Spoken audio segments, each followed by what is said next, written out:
François Soudan, bonjour. Cette semaine dans Jeune Afrique, le Cameroun, sa justice et ses prisonniers de marque. Vous avez notamment enquêté sur la prison des secrets, le CED, où sont incarcérés les détenus les plus sensibles.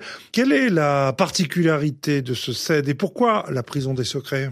Alors Norbert, ce qu'il faut savoir, c'est qu'il y a deux prisons emblématiques à Yaoundé, alimentées, si l'on peut dire, en prisonniers VIP, par le tribunal criminel spécial, le TCS, lequel tribunal a deux caractéristiques. D'abord, son extrême lenteur, on peut faire jusqu'à 6 ans de préventive avant d'y être jugé, et ensuite son extrême sévérité, il n'y a pratiquement jamais d'acquittement, et les peines sont systématiquement très lourdes.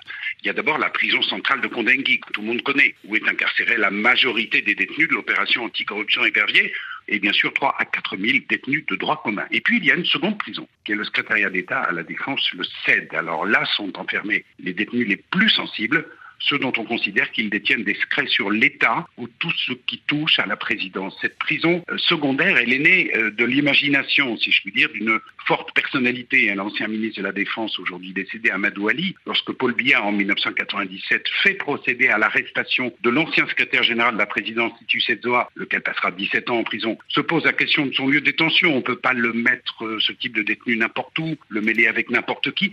D'où l'idée, suggérée par Ali, d'utiliser pour ça les cellules du CED, qui est alors le siège de la gendarmerie, dirigé par un secrétaire d'État. Et depuis, au fil des ans, le CED a été aménagé pour recevoir une poignée de détenus qui y vivent complètement coupés du monde, dans des conditions certes moins mauvaises que celles qui sont le lot commun des prisonniers camerounais, mais qui n'ont qu'un seul but, celui de les maintenir dans l'isolement le plus total. Alors certains ne font que passer comme les inculpés dans l'affaire de l'assassinat du journaliste Martinez Zogo, qui sont restés 1 mois avant d'être transférés à Kondengui, mais d'autres y éternisent. Alors au-delà des détenus VIP, il y a le fonctionnement du CED qui est particulier.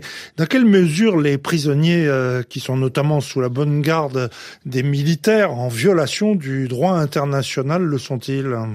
Ils sont détenus dans des conditions, je dis, qui sont relativement correctes, mais ils sont surveillés jour et nuit, écoutés, leurs conversations sont suivies, ils ont quelques heures de liberté interne par jour. Mais les conditions sont surtout des conditions de très grand isolement qui sont beaucoup plus fortes que si on est, par exemple, détenu à Kondengui, où il y a une possibilité beaucoup plus large de recevoir sa famille, par exemple. Oui, des informations ont fuité, que vous avez publiées en leur temps.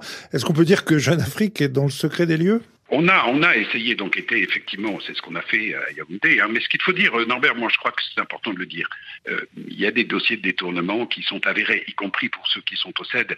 Et c'est pour cela que l'opération Épervier, à son lancement en 2006, a été quand même bien accueillie par l'opinion. Mais il y a une disproportion entre les délits reprochés et les peines qui sont telles qu'on ne peut pas ne pas se poser la question de l'instrumentalisation politique et de la volonté pour le pouvoir de neutraliser ce qui avait l'ambition de le briguer. Oui, reste une question qui me taraude quand même, François Soudan. Pourquoi un papier sur le CED aujourd'hui ? Qu'est-ce qui le rend d'actualité ? Alors, ce qui le rend d'actualité, c'est que les détenus, les présumés coupables de l'assassinat de Martinez Zogo sont passés là, et tout le monde en a parlé à Yaoundé, effectivement. François Soudan, merci. Voilà, François Soudan, directeur de la rédaction de Jeune Afrique, interrogé par Norbert Navarro. La une de Jeune Afrique à retrouver sur RFI.fr.